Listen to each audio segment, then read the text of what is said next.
Əziz tamaşaçılar və valideynlər, bugün sizə bir çoxunuza tanış olan Cipollino kitabını təqdim edirəm. İtalyan yazıcı Gianni Rodari'nin Cipollino kitabı cəsarət, dostluq və ədalət mövzularını yumorla birləşdirərək oxucunu həm güldürür, həm düşündürür.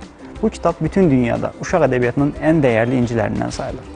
Soğan oğlan Cipollino və onun tərəvəz dostları zalım şahzadə Limon və digər hökmdarların zülmünə qarşı birləşirlər və oxuculara sübut edirlər ki, kiçiklər birlikdə olduqları zaman böyük dəyişikliklər edə bilərlər.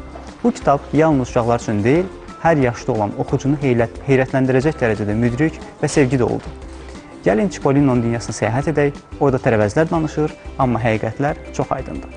Əziz tamaşaçılar, cizgi filmi ilə də bir çoxumuzun ürəyinə yol tapmış Cipollino kitabını həm oxumağı, həm oxutdurmağı tövsiyə edirəm. Yeni tərtibatda təqdim edilmiş bu kitabın rəflərinizdə yer tapacağına inanıram. Bugünlük bu qədər. Sağlıqla qalın, kitabla qalın.